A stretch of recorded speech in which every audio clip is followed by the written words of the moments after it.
Pak ditë pasi, banorët e fshatit Gjoric të Bulqizës denoncuan ngritjen e një parku fotovoltaik në kullotat e tyre, me pretendimin se i penalizon ata për blegtorin. Gazetari Almer Toska thot se prapa projekti qëndron një biznesmen e identifikuar si Marin Gjonaj, me lidhje të forta me ish-ministren e infrastrukturës Belinda Balluku. Edhe pse Belinda Balluku është jashtë pushtetit indirekt, njerëzit e saj vazhdojnë të qeverisin. Pra unë do të them një çështje, një skandal shumë të rëndë, e cila po ndodh në fshatin Gjoric të Bulqizës.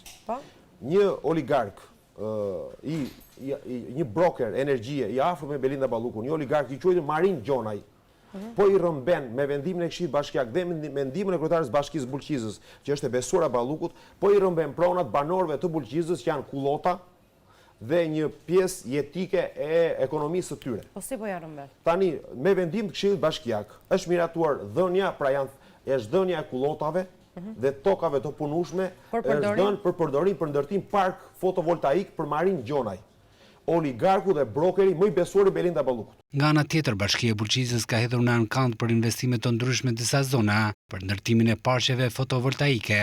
Një nga këto hapësira është edhe ajo në fshatin Gjoric.